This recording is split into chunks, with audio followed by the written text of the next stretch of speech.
My name is Ian Bick, and you're tuned in to Locked In with Ian Bick. On this week's episode, I interview TikTok prison talk superstar and former career criminal, JD DeLay. Thank you for watching, and make sure you tune in to Locked In with Ian Bick. We all make mistakes, experience failure, and fall down in life. But if you decide to get back up and use it as fuel to your fire, you can choose to not let it define you. You can make it through to the other side and turn it into an opportunity. I went from owning a popular nightclub when I was 19 years old to becoming a federal inmate by the time I was 21. Join me, Ian Bick, as I interview people from all over the country who have experienced the rock bottom of the American justice system.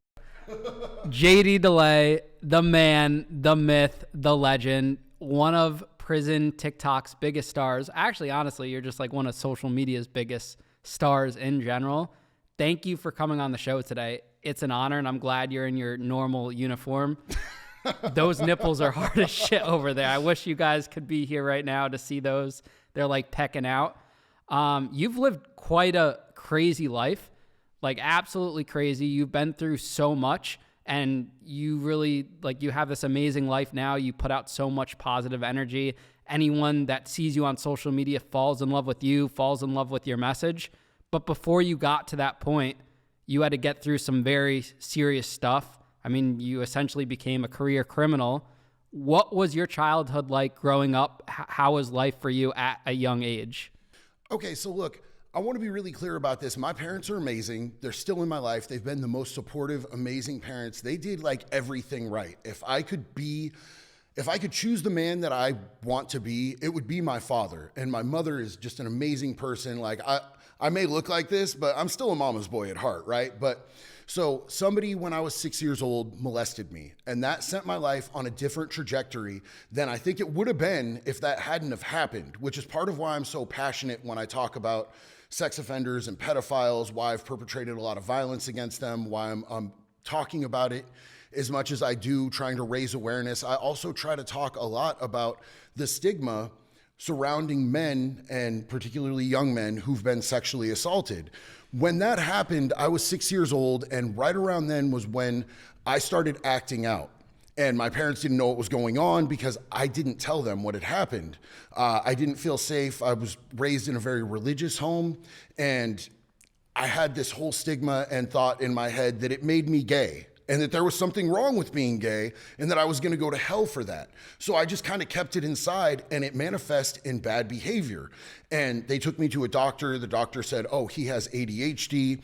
And from there, the doctor handed me a prescription for Ritalin and said, this is gonna make you normal. This is gonna make you fit in. This is gonna make you like other kids. And what 6-year-old kid doesn't wanna fit in and be normal and like get along with the other kids?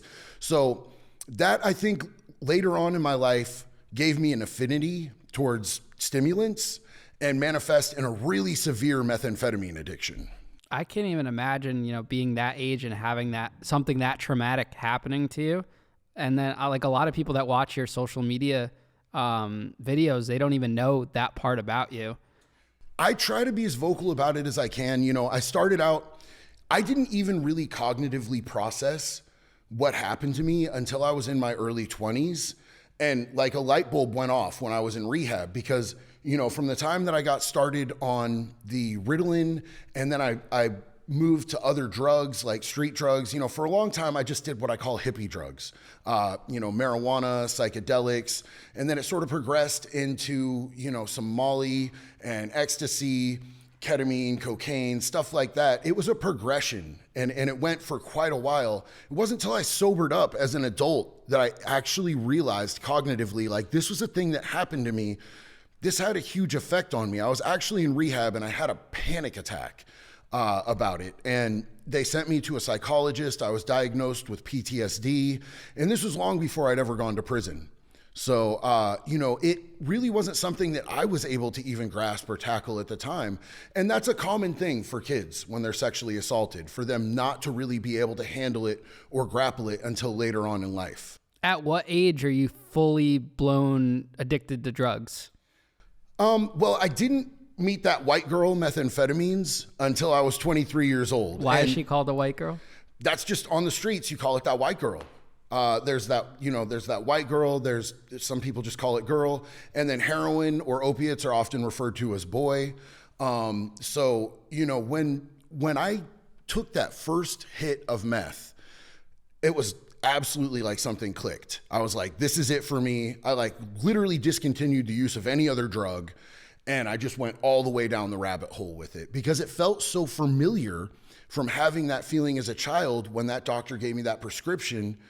And, Ritalin and Adderall are one molecule literally off of methamphetamines. It's an important molecule, but it was that same familiar feeling and it felt like home. And that wrecked me, absolutely wrecked me. The choice that I made, and I take full accountability for it. Like normal people without, mental disorders don't decide one day, I think I'm going to smoke meth today. That's not something that happens to people who don't already have other underlying issues. But, the second that I put that into my system, it was a done deal from there. So you're a teenager, you're addicted to drugs, meth's your drug of choice. When do you start committing crime to kind of like fuel this drug addiction? Oddly enough, almost immediately. It was within months of the first time that I used methamphetamines to the first time that I actively stole a car. And like, I was the lookout, but dude stole the car. I got in, we took off in the car. I had such a rush from that. I was like, I need to know how to do this. You have to show me. And he was like, all right, cool. I'll show you. So it was very, very quickly. And it's not like I was out shoplifting, like literally stealing cars. Instead of stealing a pack of gum, you went right to the big leagues. Yeah. I had never shoplifted in my life. The only crimes that I had committed up until then was I sold weed, I sold acid, just really minor types of sales. But I had never done any actual like victim-oriented crimes, property crimes, anything of that matter. Wow. So when's the first time you're arrested? The first time that I was arrested was about a year later, and I got hit with a simple possession of methamphetamines in the state of Oregon, which at the time was a felony. Now it's decriminalized, so they're not pinning a felony stigma on people anymore for the symptoms of substance use disorder. But at the time, I remember distinctly thinking, okay, I'm a felon for the rest of my life now. If I fill out a job application, I have to mark that box that says felon. If I fill out a housing application, I have to mark that box that says felon. So really, what's the difference if I have one felony or 5 felonies or now 58 felonies? Now, you were thinking that this was going through your mind at that young age? I'm always doing the math on things, bro. Really? I'm always judging things, risk to reward. The problem is I have a huge fuck it button inside of me. There's this point that I get to where I get overstimulated, I get stressed out, I get depressed, I get anxiety because of my PTSD, and I just say fuck it. And I go off the wrong end real fast. So you were addicted to drugs, but you were engaged. Like I've met a lot of drug dealers where drug addicts, that they're very out of it. They're disconnected. You knew what you were doing and you were analyzing the decisions you were choosing. Part of the reason that methamphetamines appealed to me was because due to my PTSD, I have to be constantly situationally aware because I'm constantly assessing threats in any type of a situation, any type of a room. I'm always aware of what's going on around me. And methamphetamines didn't take away from that. It absolutely amplified that. So yeah, I try to see things 2 or 3 steps down the road from every decision that I make, if not farther. Where are your parents during this? Well, you start stealing cars, you're doing drugs. Where are they? Fucking agonizing. My parents were absolutely agonizing over the lifestyle that I had fallen into. I remember, and I've had a lot of rock bottoms in my life, but the absolute worst feeling I've ever had in my soul was my mother tracked me down at a cheap hotel that I was staying at, and she waited in the parking lot for hours to see me come in or out. And I came walking up with like a sub box with 2 12s and an amp attached to it, wires still hanging off. I had just stolen the car. I was bringing the subs back to my hotel, absolutely high out of my mind. And my mom was in the parking lot and she begged me. She said, I cannot continue to do this. If you don't change your life, I'm not going to be able to be a part of your life anymore. Please don't take you away from me. Your family loves you. We need you. We want you here. And I looked at her and I told her, I love you, Mom, but I have to go. And when I got back into that hotel room, it was full of girls and one of my homeboys and everything. But I remember going in the bathroom and crying because I knew that I had left my mom weeping in her car in the parking lot. But you didn't change. You couldn't do anything about it. At that point in time, I was an absolute slave to that substance. And that's what I don't think a lot of people understand. It's like, it's agonizing to watch people in active addiction, but you can want to stop, but you don't have the capability to do so. For me, I didn't come down until I was cuffed up in the back of a cop car. I have never voluntarily come down in my life. I'm 3.5 years clean and sober in recovery right now, but I didn't stop of my own accord. I had some help from the Secret Service and the SWAT team. They put me in a position where I couldn't get any meth. If I were to put one in right now, if I were to hit a meth pipe once right now, I would not stop again until I was in cuffs. I absolutely understand that about myself. Now, on that thought, what's the craziest thing you've had to do to fuel your addiction? Wow. So I did collections for a while with some 1% bikers. We used to go into houses. I would hold everyone in the room down with a shotgun while they would do their collections, people that owed them money. One time we went into this house and they didn't have any of the money or any of the drugs left that they had been fronted. So the guys decided they were going to take the water heater. You can actually use a water heater in one of the recipes for cooking old biker crank. And they ended up stealing the water heater. And I had to hold people down for like 45 minutes while they took the water heater. That was pretty crazy. And how old are you when this is happening? 26. So you're already like 10 years into a life of crime. Well, no, I didn't start doing meth until I was 23. Okay. So, I mean, you could see how this went off the deep end really quickly. 23, I hit meth for the first time. Within a year, I'm a felon. Within a few months, I had been stealing cars. 3 years in, I'm working with some 1% bikers, holding a shotgun on a room full of people. Now, that first meth charge, you didn't go to prison for that. I did not go to prison for that. In the state of Oregon, your first meth charge is going to be 10 days. I did 10 days in county jail. Hated it. Just 10 days. Just 10 days. Absolutely hated it. It was the biggest deal to me at the time, sitting in there, coming down off meth. I was miserable. I was like a wet cat in there. And now, like, if you were to put me in a jail cell for, 60 days, 5 months, I'm absolutely fine. I have a routine. I know what to do. I read a lot of books. I do a lot of push-ups. I find somebody to stand on my shoulders while I do squats. And that's how I do my time. But my first time in jail, it was absolutely miserable. I didn't know what to do with myself. All I wanted was to get out and do more meth. So had they given you some more or a longer jail sentence, you might have deterred your ways? Maybe your life would have been different? I don't think so, because I've done 7 months, I've done 4 months, I've done 11 months, I've done 6. And I always got out and ended up going back to the same thing. Now, when I did my 36 months in prison, I managed to stay completely off of meth for several years, but I was still drinking and I wasn't working any type of program of recovery. The type of addict that I am, I completely and totally understand that I have to work actively every single day to do something for my recovery, to keep building and fortifying my recovery so that I don't end up back in that jail cell. Now, as an addict, do you have any near-death experiences? I've done a lot of high-speed chases. I'm 9 and 11 out of high-speed chases. I've only been caught in 2 of them. And every high-speed chase is a near-death experience. If you're running red lights, if you're going down one ways the wrong way, if you've got 2 wheels in the bike path and 2 wheels on the sidewalk, there's not only are you putting yourself at risk of dying constantly, but you're putting everyone else around you in severe risk. But that's what it takes to get away in high-speed chases, because most of the time you're not just going to smoke the cop and, outrun the cop, especially with the radio. That's what people don't understand. It's that radio. If they can radio in other cops, they can pin you in. But if you're making yourself enough of a hazard to the community around you, they end up having a certain amount of liability. So they'll pull back. That gives you enough time to jump the car and just start running. I used to be able to hop fences super quick. Not so much anymore now that I weigh, 255. Wow. So you're very vocal about that. You're labeled as a career criminal. What's a career criminal? A career criminal is somebody who just compulsively built their life on a criminal lifestyle. You know what I'm saying? Like, I wasn't working at Denny's and I accidentally got hemmed up because I made a bad mistake. My lifestyle was oriented around crime, and there was a very real progression to that.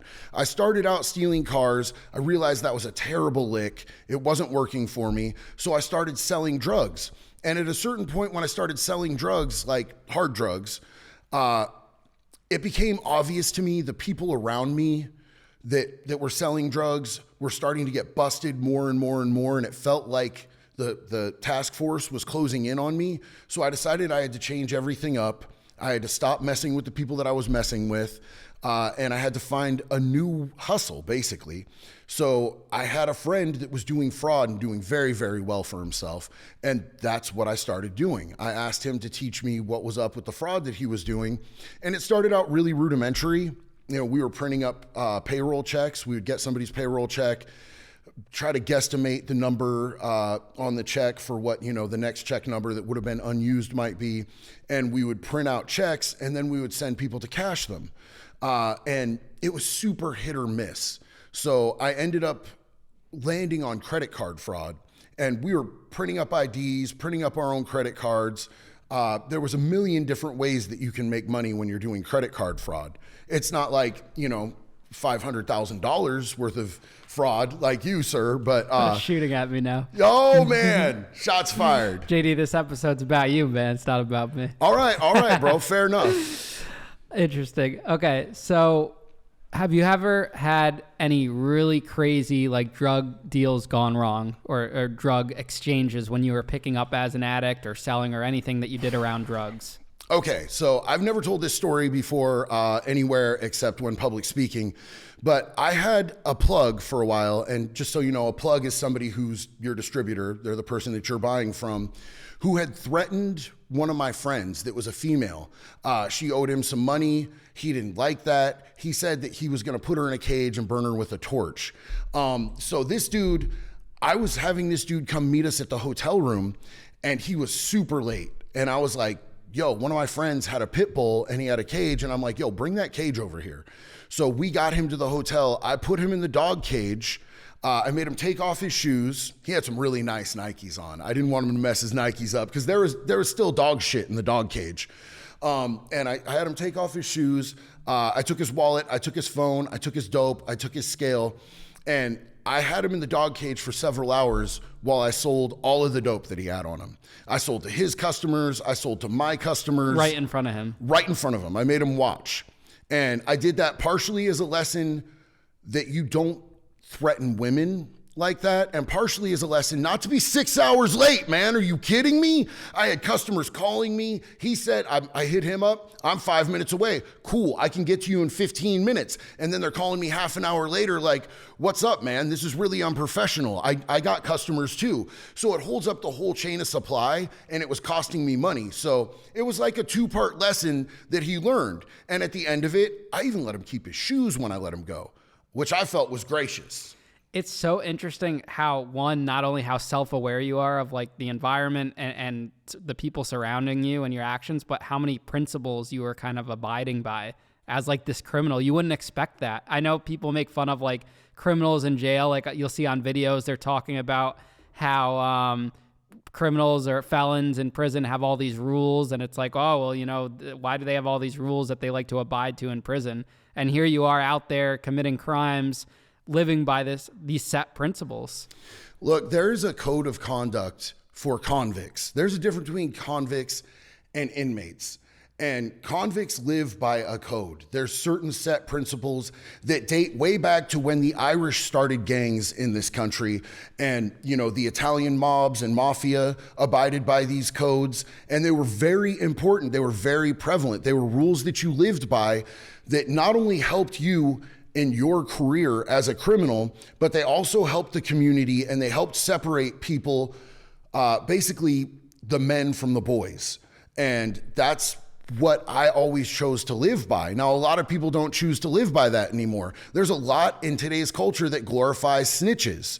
And I want to preface this by saying I do not believe you can snitch on a sex offender.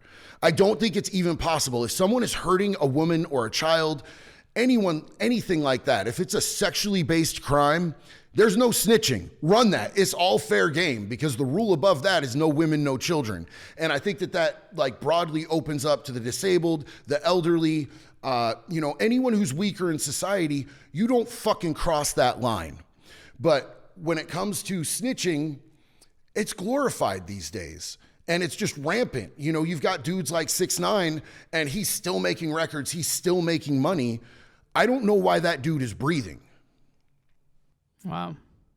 I mean, I think it also depends on the celebrity status of them going into it and what it like, not condoning the snitching aspect, but just that they have, like, 6ix9ine had this huge brand and he went off and snitched. Does the entire millions of followers just like drop him at that point? It's like an interesting perspective, because not everyone's by that code, and social media plays a big part in it. Look at the Wolf of Wall Street, massive on social media, and he snitched on everyone in his case.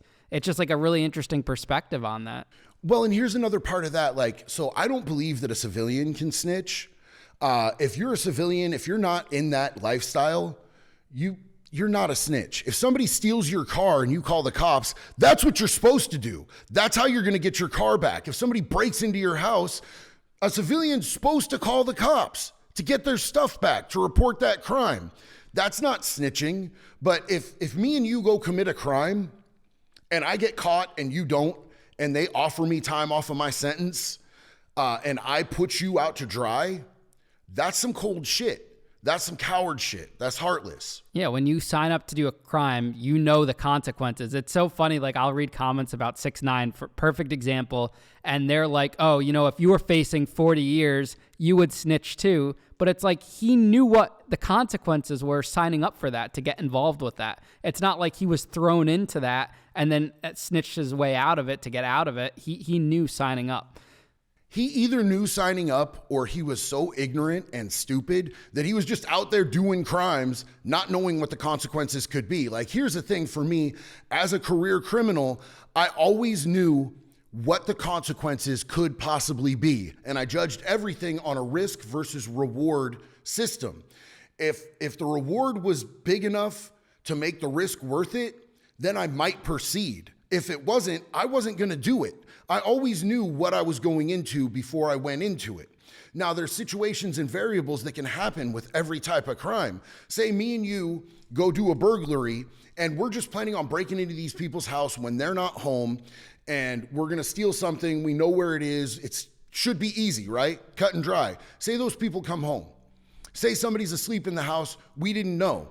That's an occupied dwelling. That automatically adds time to the sentence, like in any state. Now, say they come home and I'm with you and I'm like, man, we just got to get out of here. But you G up and you shoot one of them.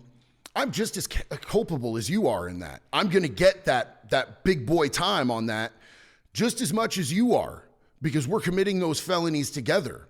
So you have to do all the math. You can't just half math things. And I don't know if 6ix9ine was just ignorant about what he was getting himself into, if he was just high and got in over his head, or what his situation was. I haven't looked into it that much, but if you're a professional, you have to look at all the variables before you walk into a situation, period. Did you ever physically hurt anyone in relation to crimes?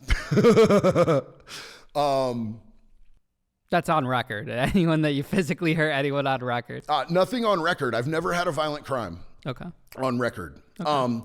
What I will say is that when I went into prison, with my mindset as someone who was a childhood sexual assault survivor, I basically took it that it was my mission from the beginning. You know how some people go in and they're like, I'm going to beat up the biggest, baddest dude on the yard. I was going in there and my whole mindset was, I'm going to take out every single pedophile, every single rapist that I can get my hands on while I'm in prison. That was my goal.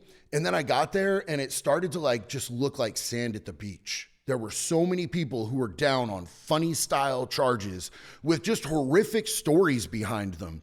And, if you beat someone up and then you go to the hole for 4 months and then you get out, it is an actual deterrent, because solitary confinement to me at least, in my mind, solitary confinement is inhumane and it is torture. Spending 4 months locked up like that, being walked back and forth from the showers on a dog leash, all chained up, like that's garbage and you don't want to go right back. So I started looking for getting the ones that I could with getting away with it. And luckily there are some COs that'll let you know who's who, and they'll also open doors for you. They'll cover for you, you know, when the pedophile or the rapist comes and they're like, he caved in my face. They'll tell them straight up, you fell down. If you want to go to medical, you fell down. Do you understand? So, you know, there are COs in there who aren't with the whole sex offender thing, but there's a lot that protect them now too. And I think it's even more like, I've been out of prison since 2010. Since then, they've started handing out hate crimes for people who put hands on sex offenders. Like they're a protected class, which to me is insane. I don't get that at all. All right, let's get into prison, because we know you're a career criminal. You did all these car theft, drugs, you name it. You were involved into it, and you land yourself in prison multiple times. How many times were you in prison for, and what's your longest sentence? Once for 39 months. I almost went back to prison a couple different times, but I went to prison for 39 months in the state of Oregon for UUMV, which is unauthorized use of a motor vehicle, which is Oregon's version of GTA. It's basically GTA. They just have a different wording for it. So, you know, I got hemmed up for stealing 3 cars. All 3 of those had high-speed chases attached to them. Now, do you think you were one of those cases where the system kind of failed in the way where they kept letting you out and not giving you serious prison time after each charge to get you to that point? No, I think that Oregon was deliberately at that point in time letting me out so that they could stack some charges, because Oregon was systematically giving people 39 months for UUMVs at that point in time. And I think that they let me out multiple times so they could put me away for longer. Interesting. That makes sense. Now, I know my audience and just me in general is so curious about what your prison life was like, because it's so drastically different from mine. I mean, we're sitting across from each other and we've lived 2 entirely different prison lifestyles. I was at Lowe's and camps in the federal system. You were at these higher security prisons around different types of people on a state level. What are the politics like in prison, and what type of people are you running with? Are you in a gang, or who are you associating with? Let me just start with this. I don't really consider the reception center or intake to be an actual prison. So I'm going to just say my first actual day in prison where I got to hit a real yard was at Snake River. Snake River is gladiator school in the state of Oregon. I was classified as a minimum security inmate, but it's a medium max there. So I shouldn't have even really been there. But the first day that I hit the yard, I saw somebody die within 5 minutes of me hitting the yard. Was stabbed underneath his armpit. He bled out. He had been trying to extort a gay kid who he didn't really do his research on the kid. The kid was in there for killing both of his parents. He just thought the kid was small and he was going to push him over. And he was a big tattooed gang member. And this dude went to shake his hand, lifted his arm up and stuck him right underneath his arm and hit an artery. He stuck him 2 or 3 times, maybe more. He knew that that artery was there. This kid went out there with full intention to murk this dude, and he bled out before they could get medical to him or get him to medical. So that was like my first 5 minutes on the yard. Quite a rude awakening to get there and see that happen. It was exciting. And then I got back to the unit and I got to meet my first cellie at an actual prison. And everybody had been telling me he was at work when I got there, right? Everybody's like, yo, he's a cop killer. He killed 2 cops. He's a really solid dude. And I was like, okay, cool. You know, I'm celled up with a murderer. Let's see how this goes. And he walked into the unit and he was just an older, bald, mild-mannered, really respectful, like genuinely compassionate and kind dude. As soon as he got in the cell, he's like, hey, I know it's your first day. What do you need, man? Have you had deodorant? Do you need some food? Like, he was just really kind. And when it came down to it, he had all this credibility on the yard for being a cop killer.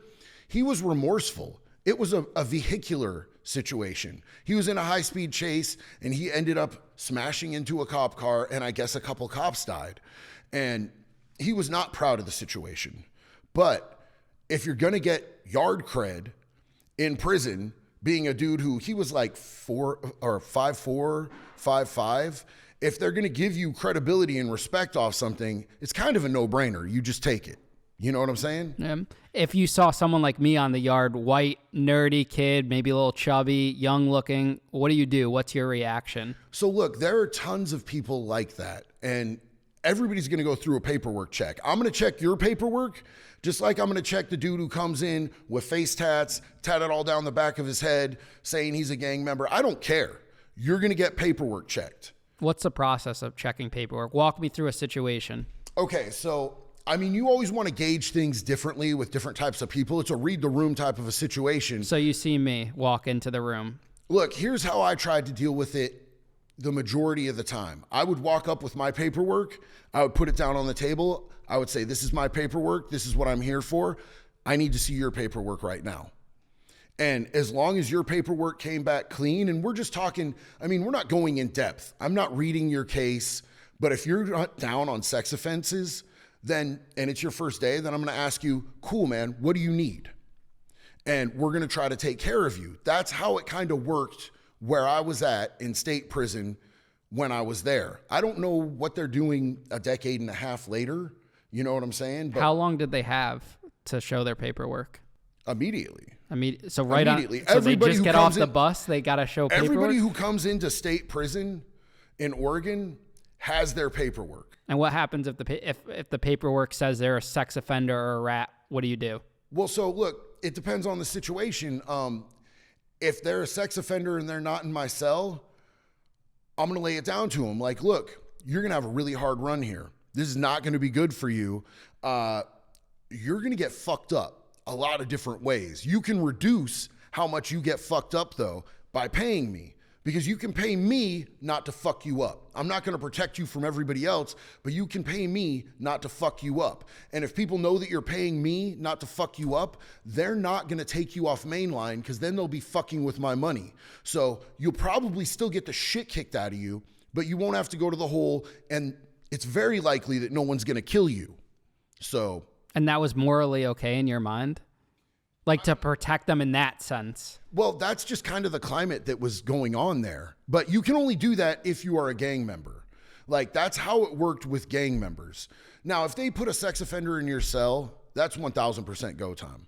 Like, you have to perpetrate serious violence against a sex offender if they're put in your cell. They either have to immediately get on that door and tell the COs, yo, you got to get me out of here, or they got to get their whole facial structure caved in. What kind of corruption do you see from prison guards?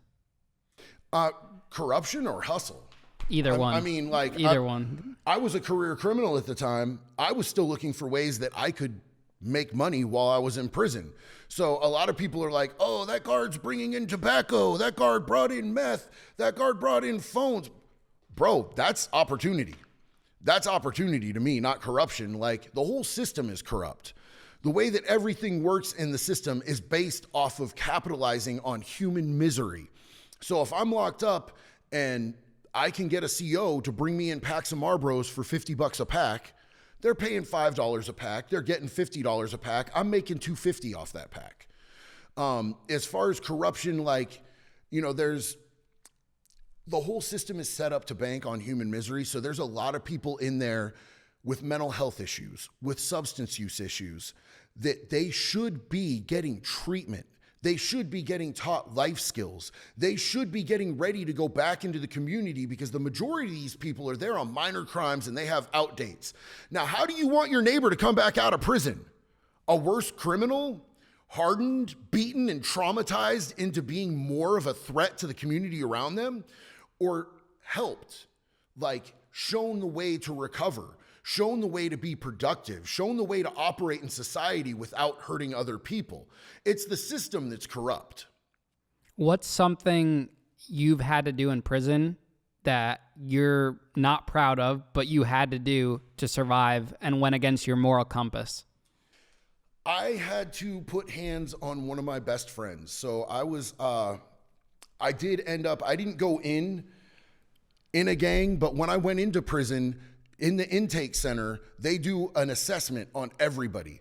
And they looked at my tattoos and they automatically assumed that I was in a gang, and they labeled me as a gang member, and they started selling me up with people from this gang because that's just what they do. It just naturally flowed. It wasn't a white supremacist gang, so I was cool with that. They were people that were like-minded with me on a lot of things. It was more of a family clan type of a thing than it was an actual, like, you know, hardened prison gang. So I ended up being a part of that with them. And one of the dudes in my gang fucked up. He did something on the yard that he should not have fucking done.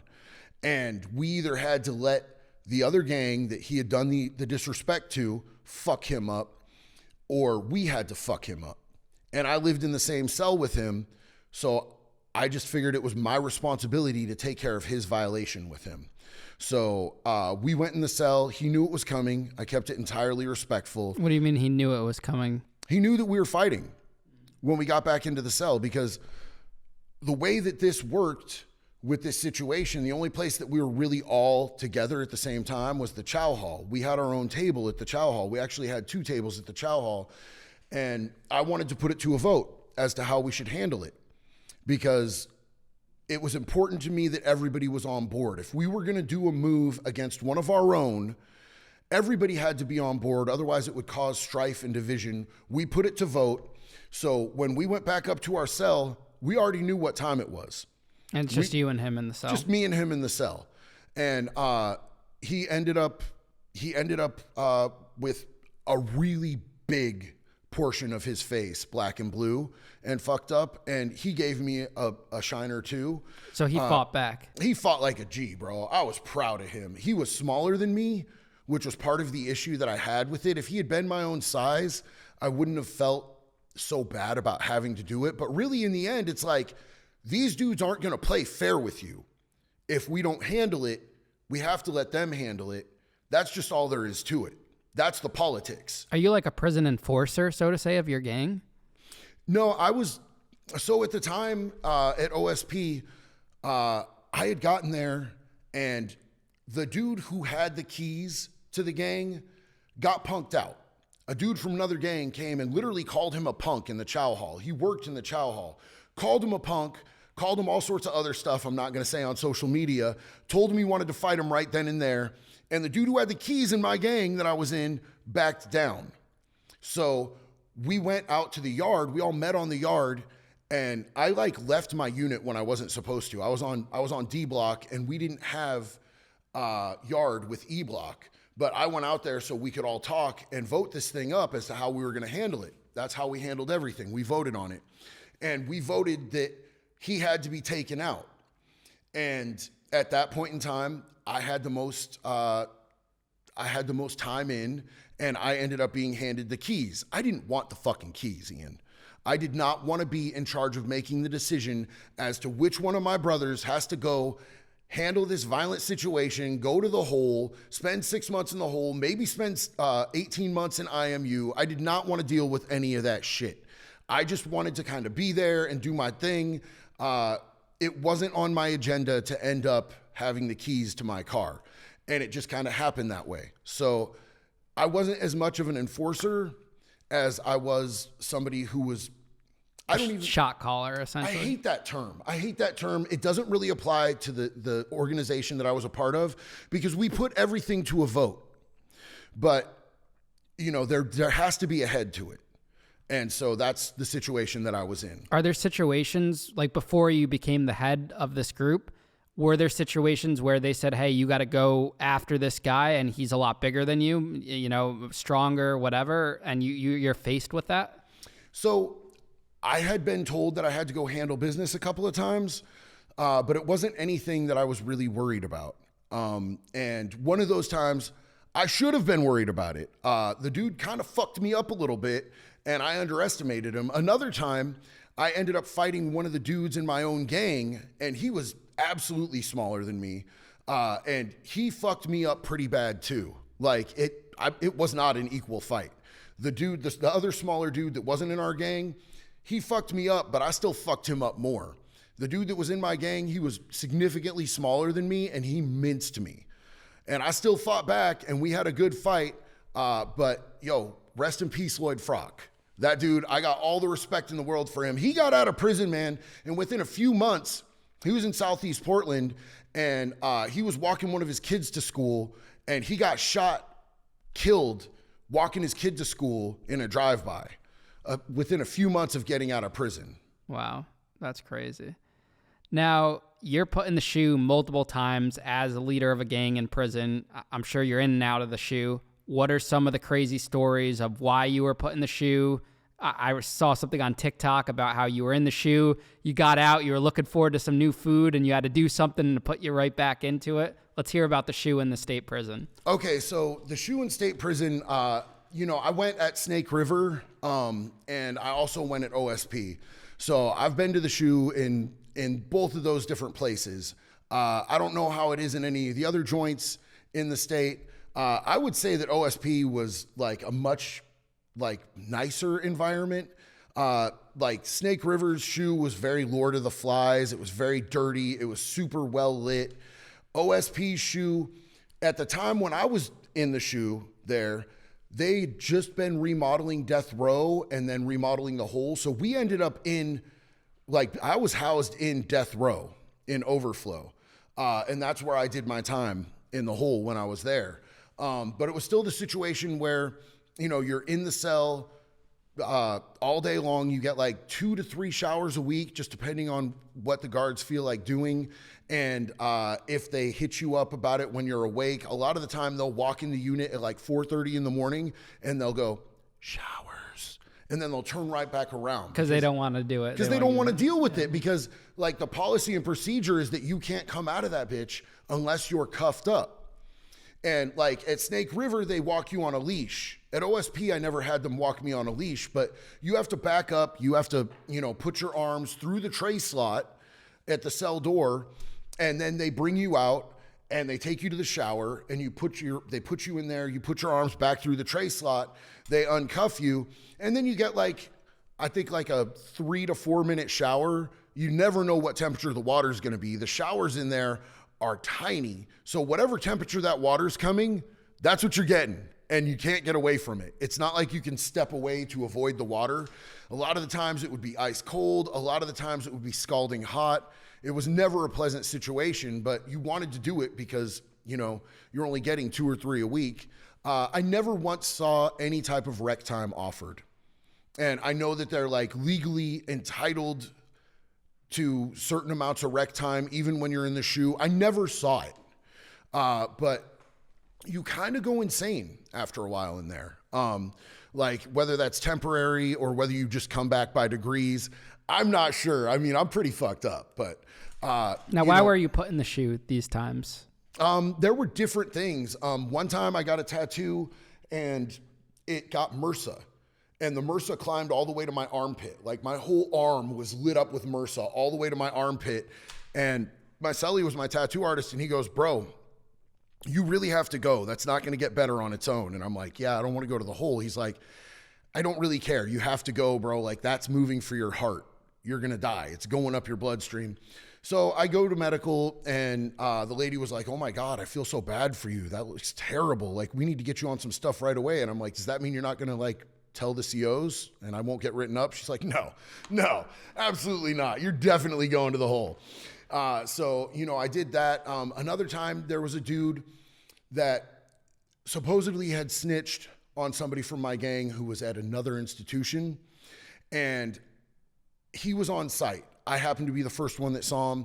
I just took flight on him. On site, when you're in prison, on site means that it doesn't matter if you're standing in front of the captain and 50 guards. You see him, you serve him. You got to go after him. Dude was on site. I took flight on him. We both he fought back, so it was a mutual combat. So we both got 4 months in the Hole. And we did our whole time. It was 120 days in the Hole. And when they release you, there's a row of little closets that you change from your green jumpsuit back into your regular mainline clothes. In mainline in Oregon, you wear jeans, a white t-shirt, and they have these blue button-up shirts. and they bring you your property box. So I'm sitting here, I'm looking at my TV, I'm looking at my soups. They starve you out in the hole. It's terrible. And best weight loss program though. I mean, it absolutely can be, but it's pretty miserable. So I'm staring at all this stuff and I'm like, yes. And they open up the door and I walk out and I look over and this motherfucker's right there. And I just went after him again. And you're back in the hole. Yeah, it was right in front of 3 COs and he didn't fight back at all. So he didn't go back to the hole. I got a unilateral, which was a 180. So I did 4 and then I went back for another 6 back to back. Almost a year in solitary. It was super trash, bro. It was not my best moment. It was a bad decision. I got out of the hole and my homeboys told me, hey, that dude, by the way, he didn't snitch on our homeboy. Our homeboy snitched on him and he was trying to clean it up. But don't worry, we had the homeboy who was a snitch and lied. We had him stabbed up. He's in PC now. And I'm like... So you did 10 months in the hole for nothing? I hurt somebody twice for nothing. I bought the consequences to those actions, but I went after somebody who had legitimately been snitched on and I hurt him twice. How do you live with that after finding out he was innocent in that situation? That's got to keep you up at night a little bit. Look, I've done a lot of things in my life, both in criminality and in addiction, that hurt people on many different levels. And there's nothing that I can do to make that up now. That's part of why I'm so active in my community as far as doing community outreach. That's part of why I'm so active in recovery. That's part of why I try to keep things on an educational and positive level when it comes to social media, when it comes to my posts, because I try to educate people so they don't go down that same road. I try to help people that are lost to get out. I try to help people that are struggling to stay out. Really the only option that I have at this point with a lot of the wrongs that I've done is to make a living amends. And that's where I just live in a way that I try to do more help to the universe than harm. I try to do no harm and I try to make everybody else around me's life a little bit better in whatever possible way that I can. Will that ever add up? I don't know. And do I agonize about that? Absolutely. Do I wish that there was something that I could do to go back and change all that? I do. But at this point, all I have is moving forward in the most positive way that I possibly can. And I hope that that's enough to balance the scales universally at some point. I respect that. And I think a lot of people will definitely respect you saying that. You were talking about the prison tattoos, MRSA, almost losing the arm, all that. How many, obviously you're covered in tattoos. How many of your tattoos are prison tattoos? And what's the experience like getting a tattoo in prison? So look, when I got out of prison, I had almost every single piece that I got while I was in gone over on the streets with darker ink, thicker needles, thicker lines. I wanted it dressed up considerably because I didn't want it to look like prison ink. So when I got out, I had all that done. But man, for me, I always had a full box. I had a good reputation in prison. I had a TV. And at OSP, people who have a TV, everybody wants to be your cellie. So it was pretty easy for me to move in tattoo artists and have them live with me, tattoo me, and I just feed them and we'd watch TV and it was pretty much just square. You know what I'm saying? I got a lot of free tattoos. It was an old school penitentiary with the bars on the door, like total Shawshank Redemption style. It wasn't one of these new facilities. It's an old school place in Oregon. So we would take a popsicle stick with a piece of a broken mirror or a broken CD on it, and you would have to sit there with that thing outside of the bars, looking both ways down the tier to watch for the cop in case they were walking, holding their keys so that you couldn't hear them, so that you didn't end up getting busted. Because then you're both going to the hole, your tattoo's gonna be half finished. It's just trash. Wow. What are some rules in prison that the average person that's never been to prison before would ever expect to be a rule, like in real life? Like I know in some scenarios with myself, not flushing when someone's sleeping, when you're in the cell, or courtesy flushing after it took me 21 years to figure out what a fucking courtesy flush was. So what are some of the rules in your prison that the average person would never expect to be a rule? So look, like right off top, because I just did content about this, if there is a fight in prison, everybody's first reaction if there's a fight is to gawk at it, right? You see the people on the freeway, you know when there's a huge backup on the freeway and everybody's doing 2 miles an hour and you get up there and you're like, it's a car crash. You all didn't have to stop. It's on the other side of the freeway. It's that type of thing. But in there, if you stop and you're gawking at a fight, that brings attention to that fight. Those people might have gotten away from that if there weren't 30 people standing around being witnesses. So if there's a fight, mind your business. Mind your fucking business. Don't look in other people's cells. Mind your fucking business. That was me. First weekend, I'm looking around like what? I'm nosy as shit. Not out of like I didn't want to snitch on anyone. I didn't want to do anything. I was just so curious about prison life. So I'm looking in everyone's cell and I'm getting yelled at and I'm getting checked because that's not okay to do. Well, and that's part of the thing, man, is that a lot of the time it's just somebody who doesn't know. There's no disrespect intended. They're not trying to be a witness so that they can go tell on somebody.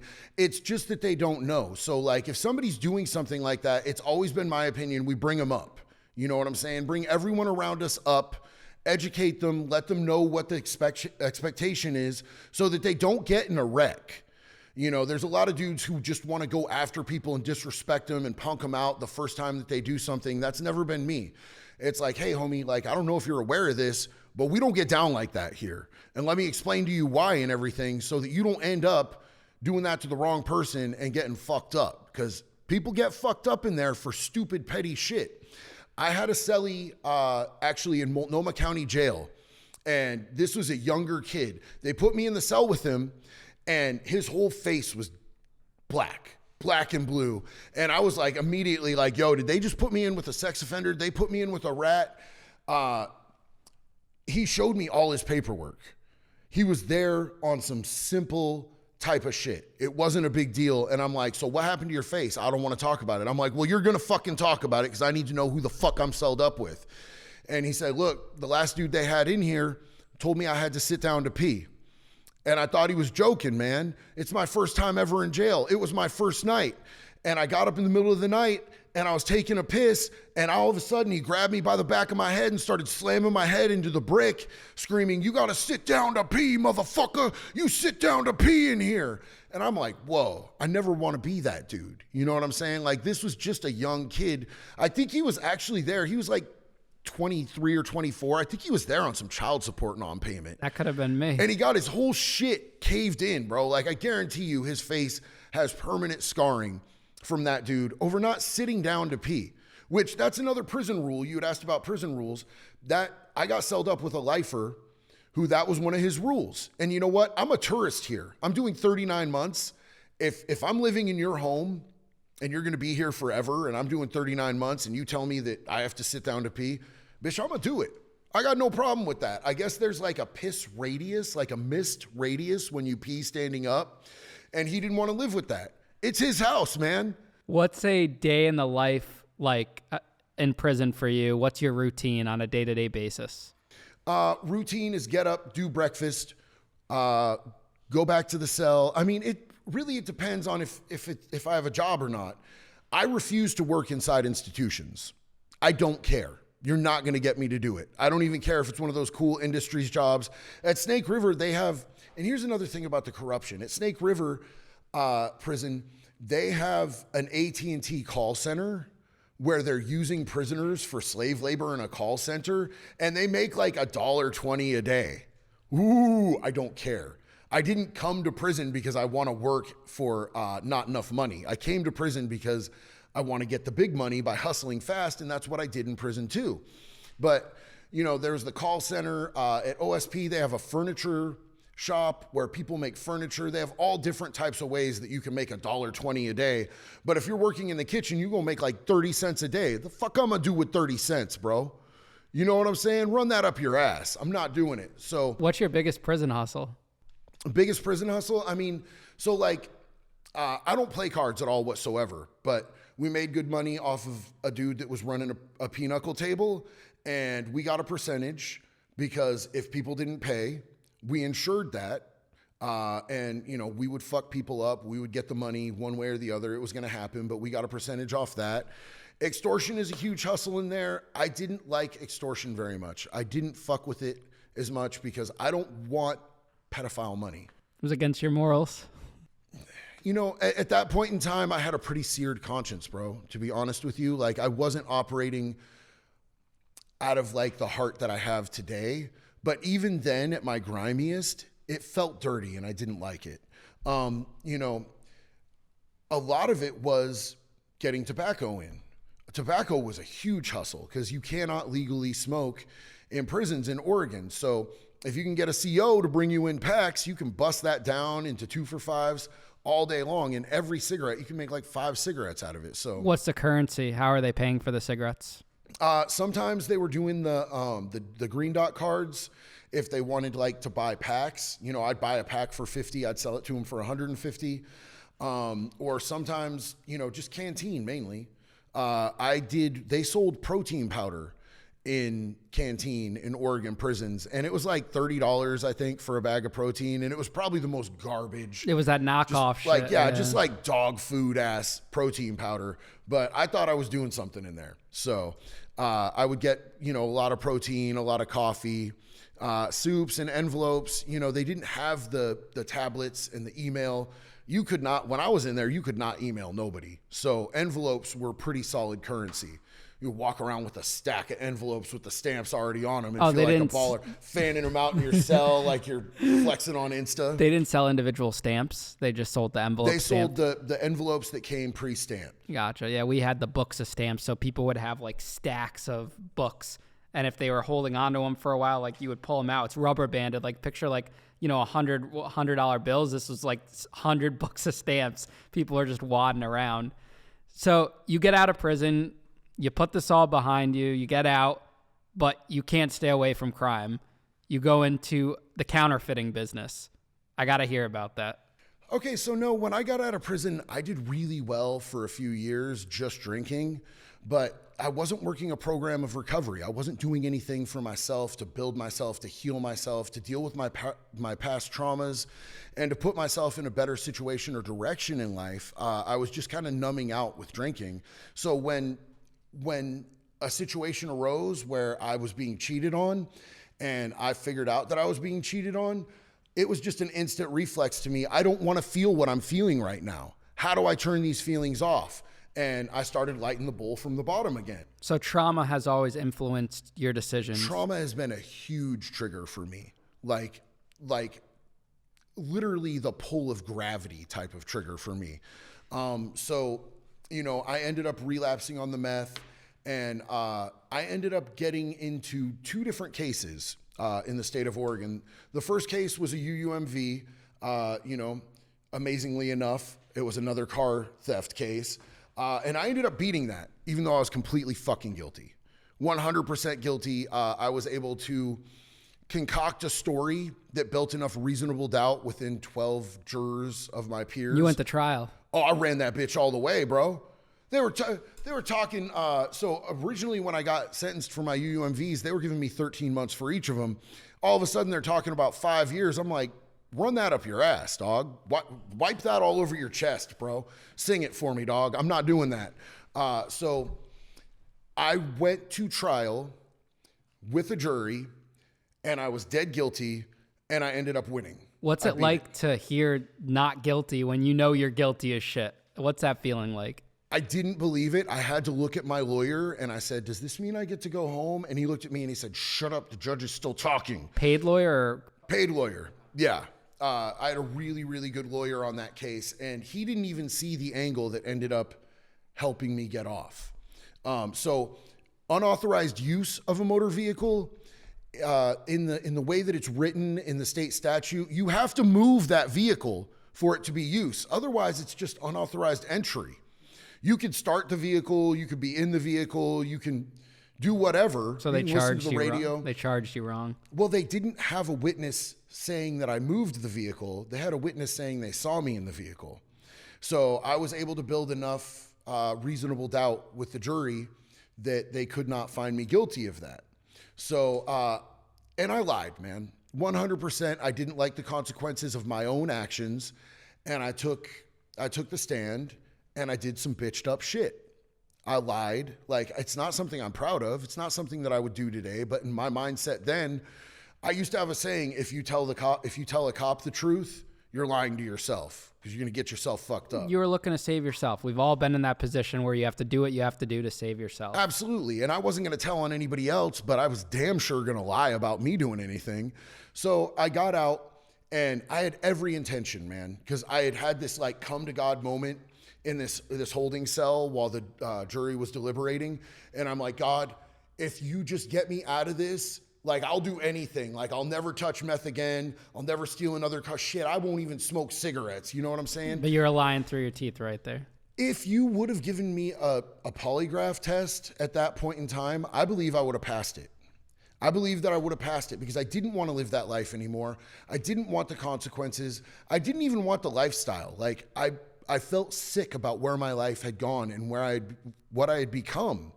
Because at this point, you know, I'm sober. I've been sitting in county long enough to go through trial. I'm sober. I'm life reflecting. I'm looking at everything that I've done. I've already gone to prison once. I know what it is. And I didn't want to do it again. But I got out, and I knew that I had gotten off on a lie, and I thought I was fucking bulletproof. So me swerving the consequences of my actions through dishonesty was the worst thing that could have happened to me, because I thought I was fucking bulletproof. I was Teflon, dog. You know what I'm saying? And that's really not how it worked. I was high again within a week, and I was back in the same unit on county jail facing another UUMV within a month. And I ended up, there was a UUMV and a theft one, and they wanted 10 years on this because the theft one and the UUMV are both Class C felonies. And since I had such an extensive property crime record, they were ready to run me wild all the way with it. They were going to, stack them consecutive and give me the max time that they could possibly give me. So I was facing 10 years. I got a really good lawyer. He got me out of jail. And I was sitting talking to him, and I'm like, I have a bad feeling about this. He said, their case is really weak. And I'm like, yeah, but my gut's telling me it's bad. And he goes, well, you beat that last one, and it was a lot better case. And I'm like, I don't know, something feels different this time. I said, what's the extradition radius on this? And he said, DeLay, don't do this. And I said, no, man, seriously, this is what I pay you for. What's the extradition radius? He said, it's connecting states. So about 2 days later, the day before trial, I flew out to Florida.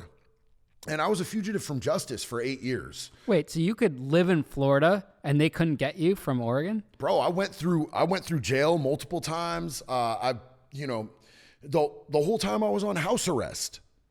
I had warrants in Oregon. How could they not extradite in the U.S. from a state to state? A lot of people don't know this, and I probably shouldn't even say this like in public, because then some people are going to be like, oh, that's a great idea, I'll just book state. But you got to check what your extradition radius is.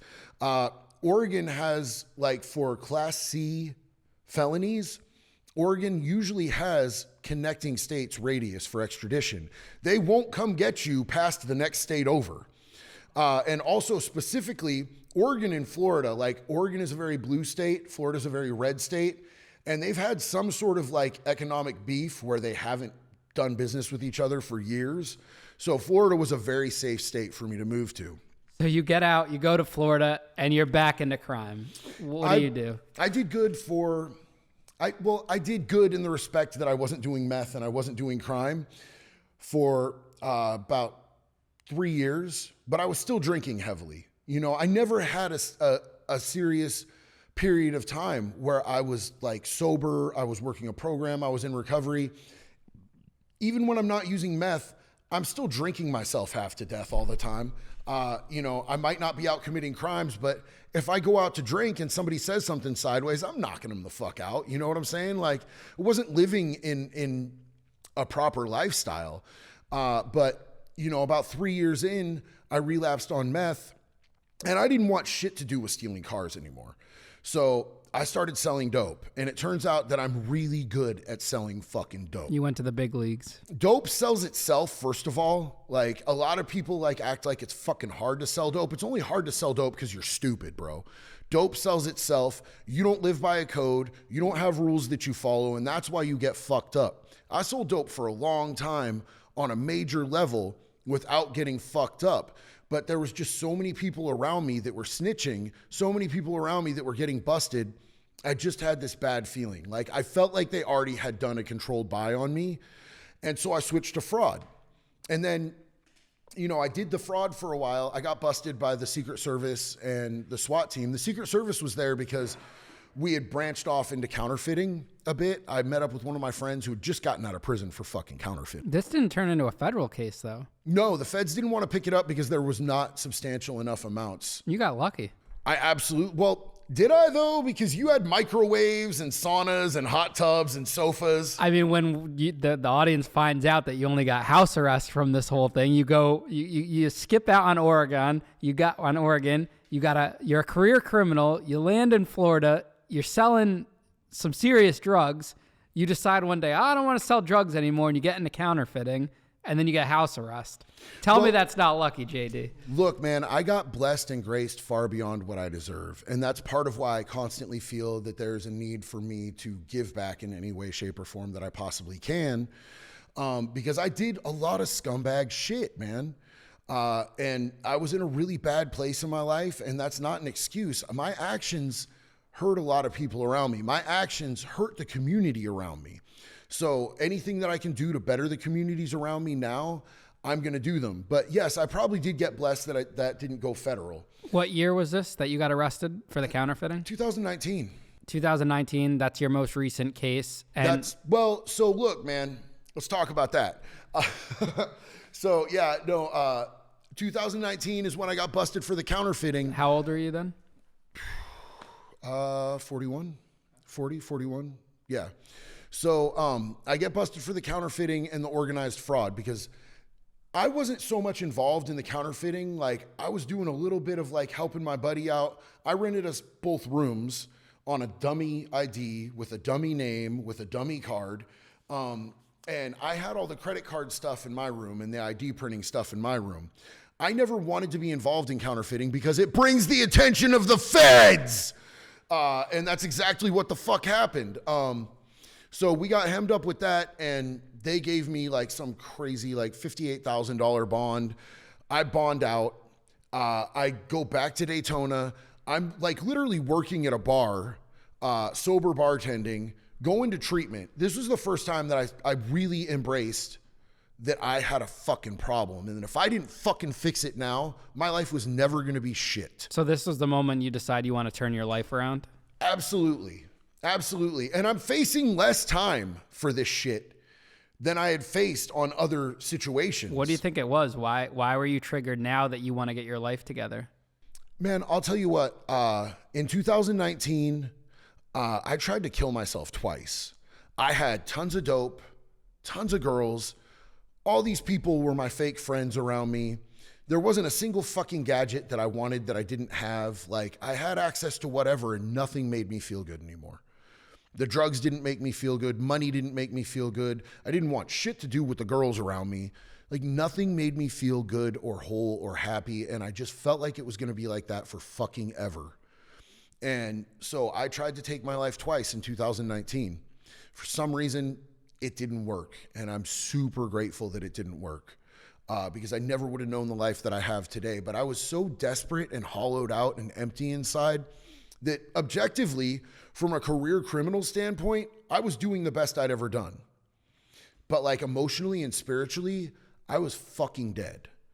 And so when they actually picked us up in Port St. Lucie in the Hilton Garden Inn parking lot, the feds swarmed us, the Secret Service and the task force, the SWAT team, they jumped out of bushes on us. We pulled up and I was like, I've got a bad feeling. We need to get out of here right now. And the dude who was driving was like, no, it's good, bro. Don't even worry about it. Soon as we parked, I knew what time it was. I got out of the car, the truck that he was driving, and they immediately started coming out of the bushes. I just threw my hands in the air and I felt this relief, bro. Like normally when the feds run up on you and they've got automatic weapons pointed at your face, you feel something, but it's not fucking relief. I was relieved. I was like, this can finally fucking be over. I need this to be over. And they took me to jail. I didn't even try to make a call to get bonded out for 12 days. I just laid on the fucking floor. Sobered up. Sobered completely up. And I had a situation where I was one of 3 or 4 white dudes on my unit, and I was the 7th man in a 6-man cell. I was literally sleeping in a boat on the floor. I had like rusty water leaking out of the water fountain into my bunk. There were fire ants that were crawling in through a crack in the wall. They were biting the fuck out of me. And I laid in bed all the time. Like I had given up completely. I was just done. Like I was hollowed out. And they sent somebody into the cell to take a shit. And he's like, hey, you're going to have to get up. It was another white boy. You're going to have to get up. I have to take a shit. And one of your bunkies told me that I had to come in here and shit because they're playing cards in my cell. And I said, run that back on him, bro. Tell him to suck my dick while it's soft. I'm not fucking getting up. I'm not doing shit. You're not shitting in this cell. I'll fight all y'all bitches. I was just in that place, right? And then like 6 or 7 dudes come in and they're like, the fuck did you tell him to say to us? And I'm like, fuck. So I get up and I think that we're about to fight. And my roommate, the cellmate that told dude to come in there and shit said, hey, everybody, get out of here for a second. And he looked at me and he said, bro, what's going on with you?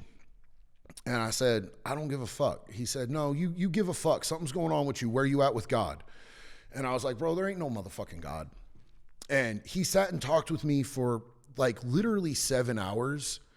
And at the end of it, like I felt like this weight was lifted off of me. He explained to me that like God doesn't have to be something that you put a name on. God doesn't have to be something that's in a fucking book, but that there is a God. And like the way that he explained it to me softened my heart enough to be able to like think that there was something outside of myself and that something might give enough of a fuck to actually help me. So at the end, he asked if he could pray with me, and we prayed together. And I stayed up that whole night in my bunk, just thinking about everything that I had done, thinking about how desperate my life was, thinking about how I needed to change. And in the morning, I got up and immediately started calling bondsmen. And I just worked it out where all I needed was the signer. And one of the COs came in and said, delay, video visit. I was like, what? I wasn't expecting a visit. And it was like my best friend, Shonda. And I walked over to the video and she's there. And I'm like, hey, Shonda, will you do me a favor? Do you want to sign and be responsible for $58,000 if a fugitive from another state who can print IDs doesn't decide to go to court? And she's like, dude, you're lucky I love you. And she signed it for me. You think this was fate? Like everything in your life led up to this moment? I absolutely think that I received some sort of universal grace. I think that you think the universe genuinely knew you were ready to change at this point? Absolutely. Absolutely. And there are so many moments throughout the process of my recovery that have led me to believe that and cemented that after this. Like, so my sentencing judge, I had already pled guilty. My sentencing judge was looking at me like I was a piece of meat, bro. Like, because I open pled. And after I changed my plea, he looked at me and he's like, I'm going to see you real soon. We're going to get you booked in here as soon as we can for sentencing. And I just had this sunken feeling. I'm like, okay, I'm definitely going to prison, but I knew that I deserved it. And I was willing to go sit down if I needed to go sit down. Because at this point in my life, I'm taking accountability and responsibility for my own actions. And the consequences are not something that I get to choose. When I fuck up, I don't get to choose if I like the consequences or not. I have to ride that out. And this is the first time ever in your life at 40, 41 years old or however old, around that age that you've taken responsibility. Yeah, absolutely. And the day before I'm going into sentencing, my attorney calls me and he's like, hey, your judge has COVID. There's 2 judges that you can choose from to go see tomorrow, or we can put it off until he's back. And I'm like, well, I don't have a great feeling about him. And he's like, no, definitely pick a different judge. So I Google both the judges' names.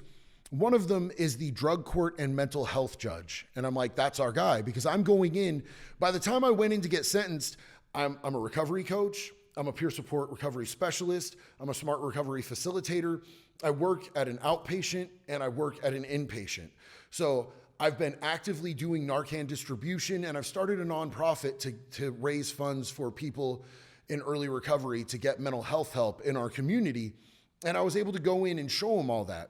My lawyer literally wheeled in a TV for the judge to show him the 3 different times that I was on the news for my community outreach. And the judge was like, I don't even know what to do with you. And I was like, well, Your Honor, I absolutely deserve prison.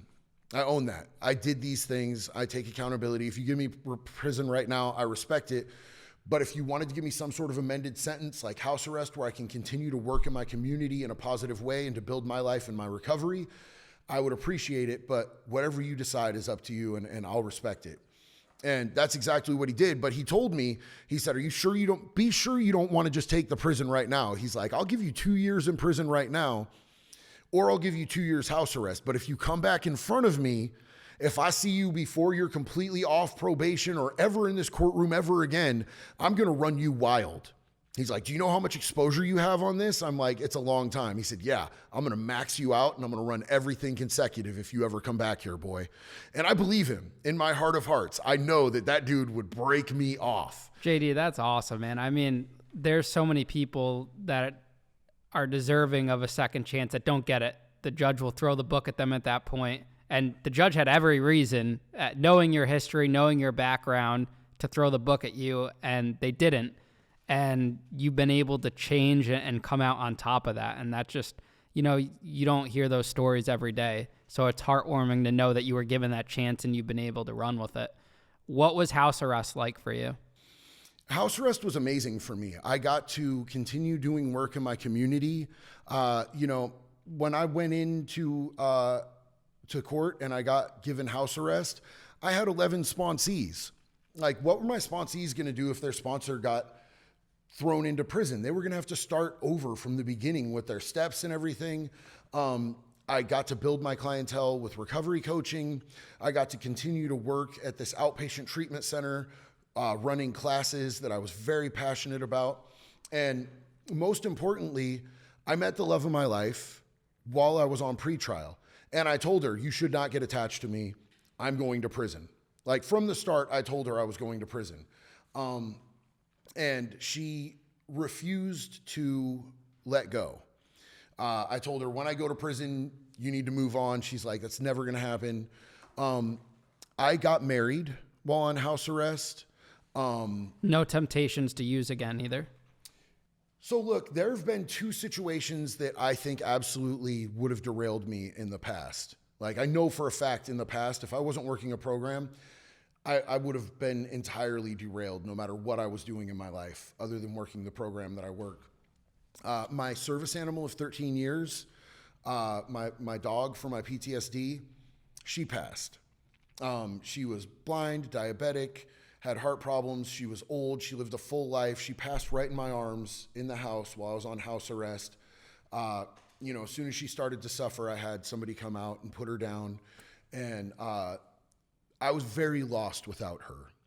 But on December 28th of last year, one of my kids that was in Oregon, he moved from Florida back to Oregon to go to barber school.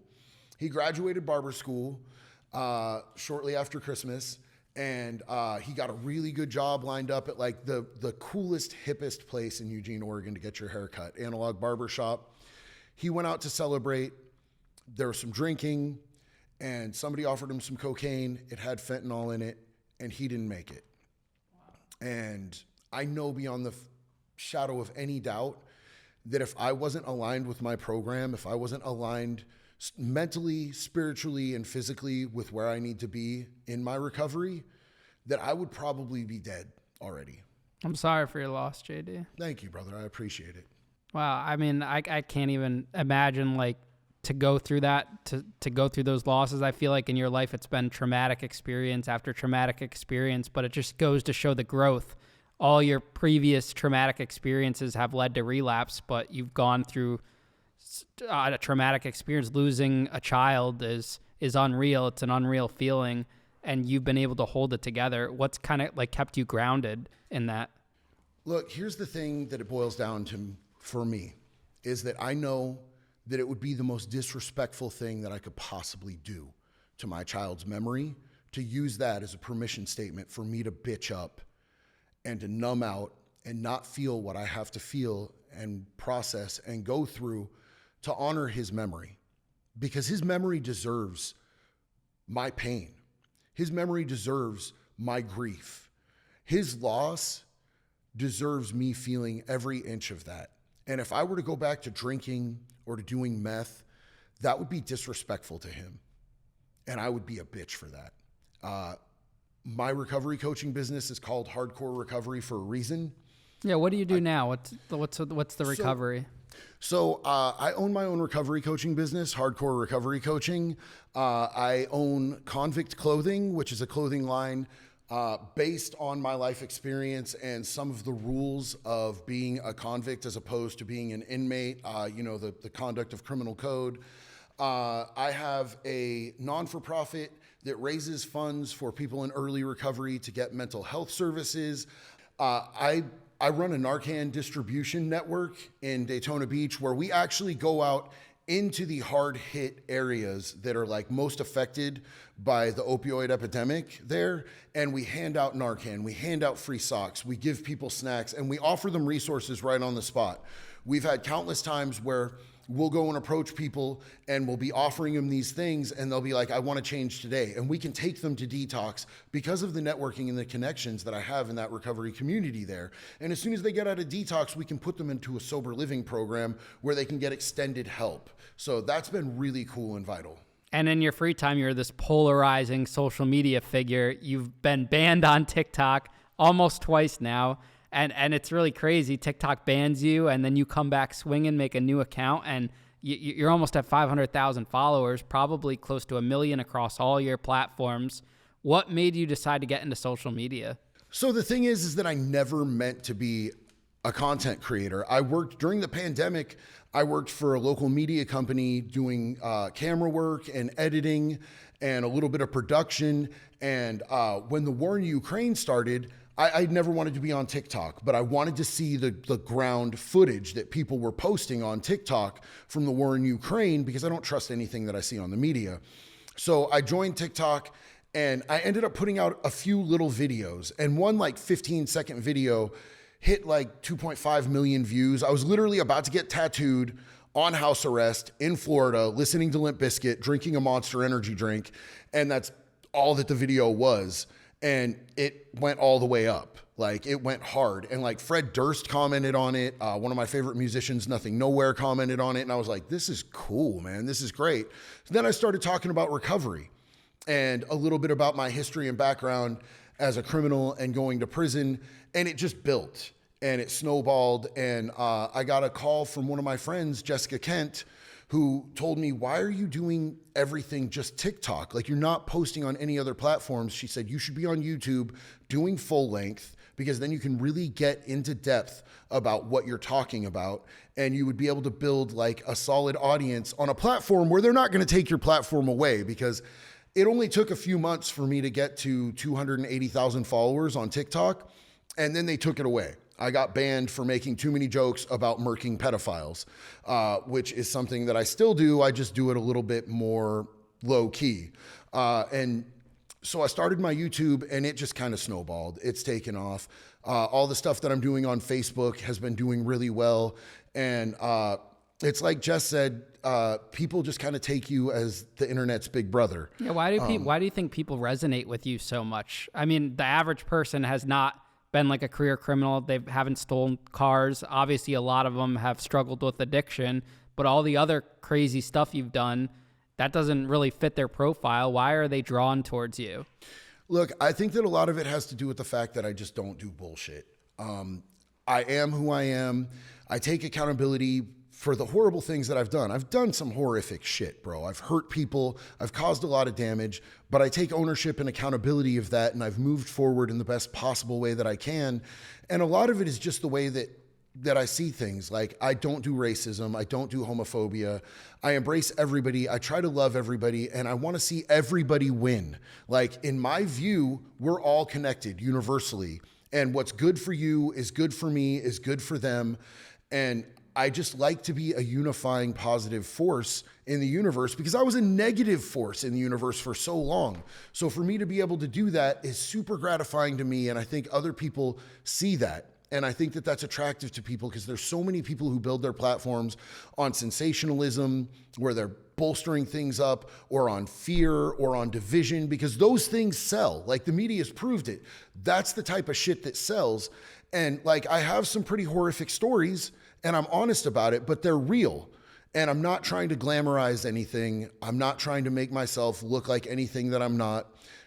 I'm just a person who's found a better way to live, and I want everybody else to be able to find that as well and be our best selves day to day. People like people who are vulnerable. I think that's why they're vulnerable and they're open and they're raw. That's why people gravitate towards me. There's hundreds of people talking about prison on TikTok, but when they come across my page, you know, I could have been anyone's kid, like that young 20, 21-year-old that went to prison for a bunch of stupid mistakes and is just telling a story. Like, that's such a relatable concept, and I'm open about it and I'm raw about it. And I'm like, yeah, I didn't know that you're supposed to, you know, pee sitting down, or you're supposed to courtesy flush.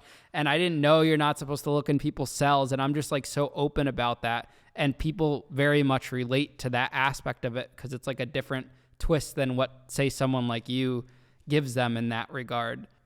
1000%. In the very first video that I saw of yours, you were talking about paying for protection in prison.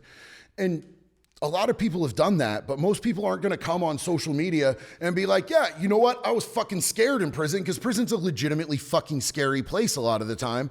And so I paid for other people to protect me. And I think that was the first video of yours that I ever stitched. And I was like, I love this guy. I love people like this. You know, he's honest and he's open about it. And like, he didn't want to get down. So he found a way to use his intelligence and his assets that he had to not have to put himself in that position. And I think me and you connected through that form of vulnerability. And like, man, like, I've talked openly about my kid dying. I've talked openly about being sexually assaulted as a child. I've talked openly about the struggles that I've had in recovery. There's been times that I've gone on lives and I've told everybody, hey, I'm really triggered right now. Every molecule in my being wants to go use meth or go do fraud. Like, this is what's going on in my life. And I'm just very open about that stuff.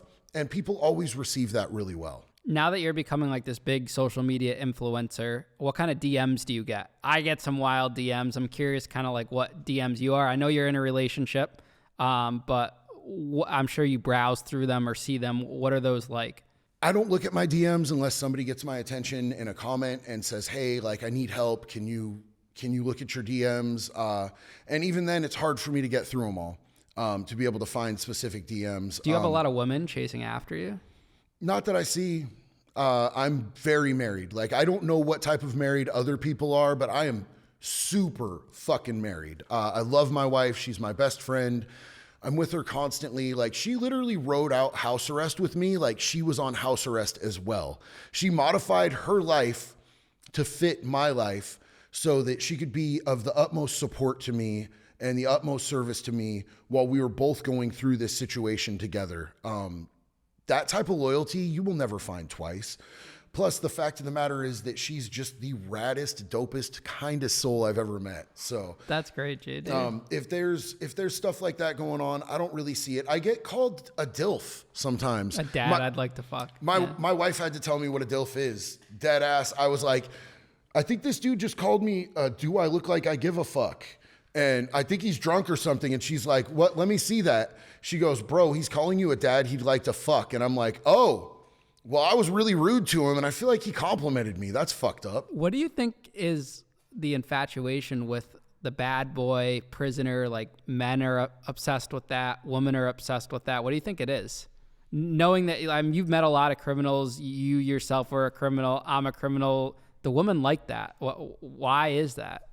I don't know. Maybe it's maybe it's the confidence. Maybe it's the ability to thrive under pressure.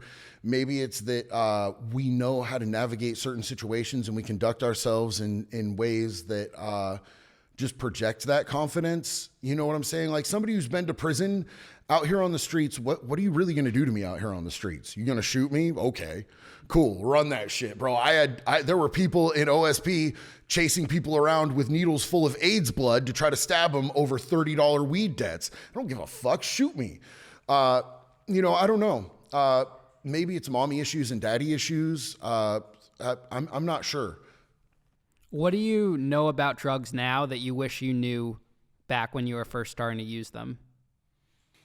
I wish I knew how quickly things devolve into a situation where you are an absolute slave to a substance. And not everybody has that.